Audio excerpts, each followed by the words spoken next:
السلام عليكم أصحابي آديات بني سلامي وحرام ما أنت شاكين لنا قبس مركن آخرني آدياتي تابتي مقعي ومونة إسماعيل محمد مونة بانيس داوشة وعان waxaa jiray wiil dhalinyaraha aad iyo aad u qurux badan ardayda iskuulkana aad iyo aad bay u jeclaayeen hooyadiina waxay ahayd gabadha nadiifisa iskuulka illa way ka maqnayd macnaha il bay la'ayd isna dadka umuu sheegi jirin ee uu ka qarin jiray waayo muu rabin lagu caayo kadib maalmaha ka mid ah ayaa iskuulka lagu qabtay xaflad lagu yeedhanayay imtixaanka iyaduna waxay rabtay inay ogaato dhibcaha uu keenay wiilkeeda meesha waxaa joogay arday badan macallimiin iyo waalidiin markii loo yeeray wiilkii ayuu hooyadiis kacday markaasay ku wada qosleen ku dhaan matanba hooyada cawaran ee iskuulka shaqaalaha ka ee nadiifisa iskuulka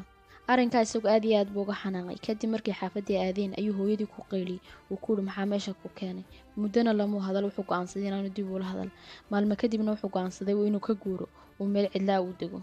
waxa uu degay magaalo kale shaqana ka helay hooyadiina muu xiriirin jiray wuxuu guursaday gabadh 2 habloodna u dhashay hooyadii aad bay ugu warwartay waayo wiilkeeda muddo sanadaamay arag waxay go'aansatay inay soo eegto markay timid waxa ka furay albaabkii labadii gabdhood uu dhalay markaas labadii gabdhood yiraahdeen aaba kaale arag cid timid islaan ilaa oo foolxun markii aabe albaabkii dibadda uga soo baxay ayuu arkay hooyadii markaas uu ku yiri maxaad iga soo doontay waxaad rabtaa inaad carruurtooda ka sasiso yaani xaaskaygu ku arkin orada meesha iskaga tag hooyadii oo aad u murugaysan ayaa iskaga tagtay oo xaafadeedii ku noqotay muddo sanadaa kadib ayaa wuxuu isku dayay inuu hooyadii raadiyo kadib wuxuu tagay xaafadii uu ku dhashay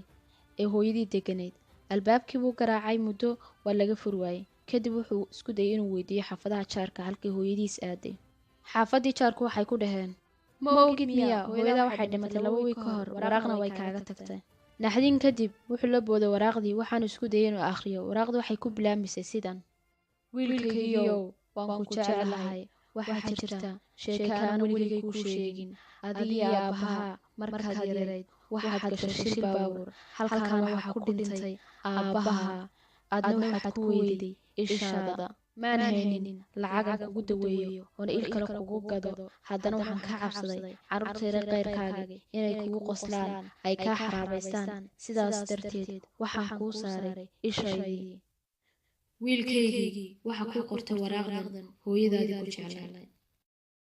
aad iyo aad baad mahadsantiin intaasay sheekadu kusoo gabagowday mar walna waxaa isku daydaa hooyada inaad duco ka shaqaysato subscribe iyo like ha ilaawina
tii lagu aamina naftayda ha afoobin hooyo